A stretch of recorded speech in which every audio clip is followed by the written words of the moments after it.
महाराष्ट्र राज्याचा सार्वजनिक बांधकाम मंत्री झालो ही सर्व शक्ती ताकद जावळीकरांची आपल्या पाठीशी होती, म्हणूनच आपण मंत्री झालो हे त्रिकालवादी सत्य आहे, अशा भावनिक प्रतिक्रिया राज्याचे सार्वजनिक बांधकाम मंत्री शिवेंद्रसिंहराजे भोसले यांनी व्यक्त केली आहे। यावेळी जावळी तालुक्यातील कुडाळ येथे गणेश जयंतीच्या निमित्ताने गणेश मूर्तीचं दर्शन घेताना शिवेंद्रसिंहराजे भोसले कुडाळ येथे बोलत होते। यावेळी राज्याचं मंत्रिपद काम करत असताना कुठेही सातारा जिल्ह्यावर तालुक्यावरती दुर्लक्ष होणार नाही।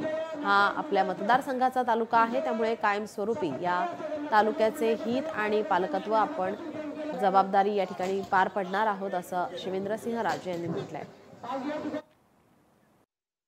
सगळ्यांना माहिती आहे आणि तुमच्यामुळे मंत्री झालो हे पण माहिती लक्षात ठेवा। मंत्री काय आपण कुठं झालो नाही, तुम्ही सगळे होता, तुमची ताकद होती जावळीच्या जनतेची, कोराडमधल्या सगळ्यांची, माता भगिनींची, म्हणून आज ही राज्याची जबाबदारी मला मिळाली आहे। हे त्रिकालवादी सत्य आहे, हे लक्षात ठेवा। लोकशाही मराठी ऐका, पहा, जागरूक रहा।